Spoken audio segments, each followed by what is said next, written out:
Sugatan naman ang isang babae matapos barilin sa loob din ng sasakyan. Sa Makati naman ito nangyari. Magwi-withdraw sana sa ATM ang kasama ng biktima ng mangyaring krimen. Live mula sa Makati, saksi si Ivan Mayrina.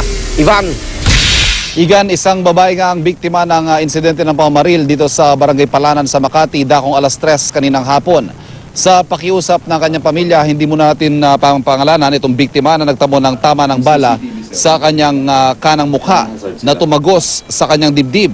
Batay sa kwento ng pulisya, magwi-withdraw sana ang kasama ng biktima kaya itinabi nilang sinasakyan sa gilid ng Bautista, kanto ng Emilia Street sa Palanan, Makati.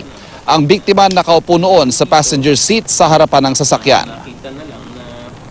CCTV nakita natin parang persahang binubuksan tong kaliwa, nung hindi mabuksan, binaril ng 2 beses. So yung unang baril, nag-cause yung passenger na mag-cover at i-sideways niya yung pakaliwa, yung kanyang body, makapag-cover.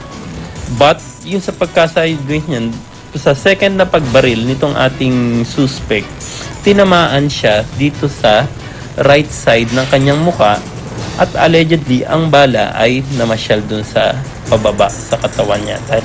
Hindi pa natin fully na ma-determine kung ito ba ay carnapping, ito ba ay hitman to kill a person, or ito ay simpleng robbery. Igan, hawak na ngayon ng pulisya ang CCTV ng insidente pero sa kasamaang palad medyo malayo ang kuha ng CCTV at wala pang makuhang malino na pagkakakilanlan sa suspect na naglakad lamang daw pagkatapos ng pamaril. Samantala ang biktima naman ay ginagamot ngayon sa UERM Hospital.